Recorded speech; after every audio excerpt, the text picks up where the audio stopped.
Salut les millionnaires, j'espère que vous allez bien. Dans cette vidéo, on va parler de comment trouver un bon locataire. Je vais te donner quelques pistes pour que tu puisses trouver un bon locataire. Qu'est-ce qu'il faut regarder et qu'est-ce qu'il est important.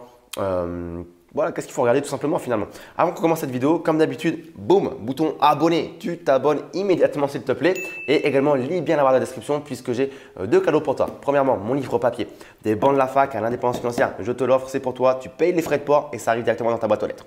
Deuxième chose, j'ai un petit cadeau pour toi. C'est un pack de bienvenue contenu 100% secret. 6 cadeaux comme ça se cachent à l'intérieur de ce pack de bienvenue. Donc, dans la barre de description, tu vas pouvoir retrouver tout ça et le télécharger. Comment trouver un bon locataire? Bon allez, je retire ce livre d'ici parce que sinon ça va faire gros forceur. Comment trouver un bon locataire? Bon, je pense que si tu me suis depuis un petit moment, tu as compris que l'immobilier et moi, eh bien voilà, j'aime l'immobilier et l'immobilier est un excellent moyen de s'enrichir aujourd'hui grâce à l'effet de levier, grâce à l'argent des autres, etc.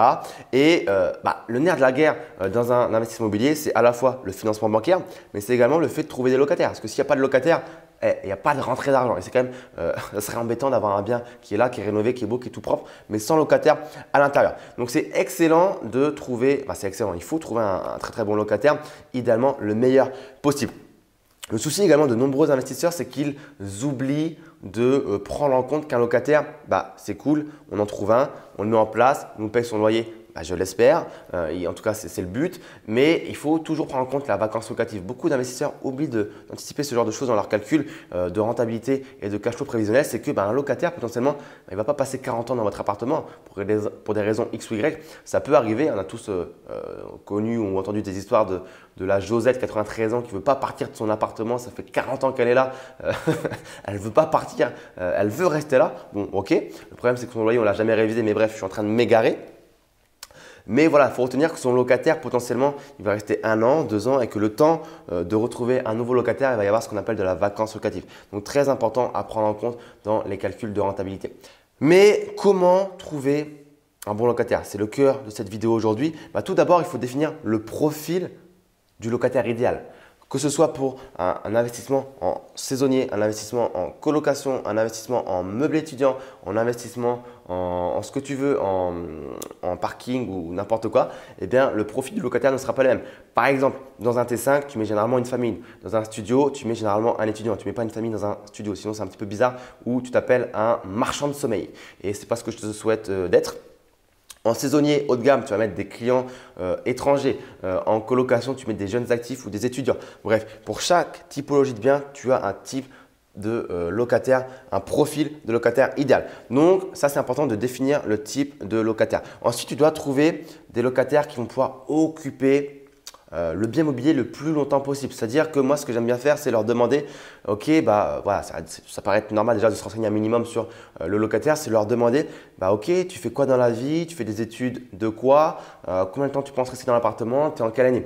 Si la personne te dit, je suis en dernière année de master, etc., dis, ah merde, potentiellement dans 1 an, 8 mois, 10 mois, elle a terminé ses études, elle va vouloir peut-être partir parce qu'elle va déménager ou aller bosser ailleurs ou j'en sais rien. Alors que si la personne te dit, je viens d'arriver, je suis en première année de médecine, ah là, ça sent le bon client entre guillemets. Tu dis, à médecine, voilà, je suis bien placé pour le savoir, ça peut durer très longtemps, 8 ans, 10 ans, 12 ans. Donc si vous proposez un logement dans lequel votre locataire va bien se sentir et que c'est un étudiant en médecine qui est en première année, potentiellement, pendant 10 ans, votre locataire il va rester là, ce qui est excellent pour vous.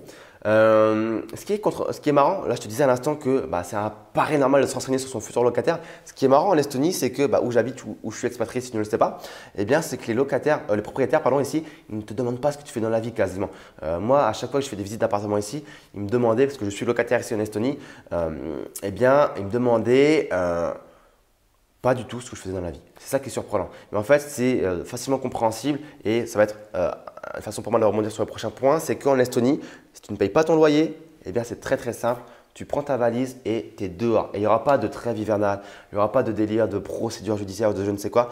En fait, ce genre de choses, c'est typique à la France. Dans beaucoup de pays, les propriétaires sont beaucoup moins regardants sur les dossiers parce qu'ils savent que si tu ne payes pas, on vient te chercher, on te met dehors. Peu importe qu'il fasse -10 dehors en Estonie avec ça de neige, bah la race, tu n'as qu'à payer. Si tu ne peux pas payer, qu'est-ce que tu fais chez moi? Donc, je ne vais pas dire que c'est bien, mais si c'est bien en fait, parce qu'il y en a marre des propriétaires, non, des locataires qui ne payent pas. Voilà, en tant que propriétaire, en tant qu'investisseur, c'est la pire des choses que de se retrouver avec un locataire qui est là, qui squatte et qui ne paye pas son loyer, parce qu'il y a certains locataires dont la profession c'est squatteur professionnel. Ils savent comment gruger tout le monde, les propriétaires, les aides, l'État, le gouvernement. Bref, on ne va pas rentrer dans un débat.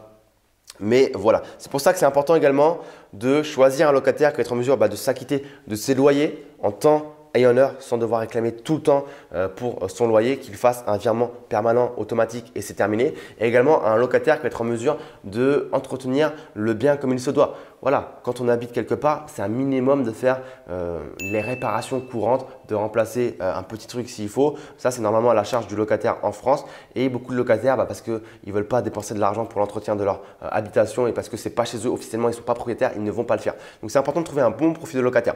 Pour ça, ça passe par quoi? Ça passe par un bon dossier. Choisir un dossier qui est clean, notamment si vous louez à des étudiants, demandez à ce qu'il y ait des garants avec des parents qui ont un minimum de revenus, demandez les feuilles de salaire, demandez les derniers avis d'imposition, demandez quelles sont la profession des parents, demandez-leur de remplir un document comme quoi ils s'engagent à rembourser les loyers si jamais ce n'est pas payé en temps et en heure, même si généralement c'est directement les parents qui vont payer les loyers. Bref, protégez-vous un maximum, privilégiez un beau dossier et demandez un maximum de renseignements. Qu'est-ce que vous faites dans la vie, quelles sont vos études, la profession des parents, etc., d'où vous venez, c'est très très important. Également, pour trouver un bon locataire, comment on fait? On met des annonces très classiquement. Le Bon Coin, je pense que c'est le site qui est le plus utilisé aujourd'hui en France. Une petite annonce sur Le Bon Coin. Vous allez recevoir des tas et des tas et des tas de demandes. Croyez-moi, ça va être énorme. Donc, n'hésitez vraiment pas à faire une annonce qui est bien précise, avec des photos, avec plein de renseignements sur l'annonce, avec les questions les plus courantes que les locataires pourraient poser, histoire d'éviter plein de coups de fil qui ne servent à rien et plein de questions par email qui ne servent à rien. Mettez une annonce qui est bien développée parce que sinon, votre téléphone ne va faire que sonner et croyez-moi, c'est relou. Surtout si vous voulez plusieurs biens en même temps. Je ne sais pas si vous avez acheté un immeuble de rapport et qu'il y a 8 lots, 10 lots en même temps à mettre sur Le Bon Coin.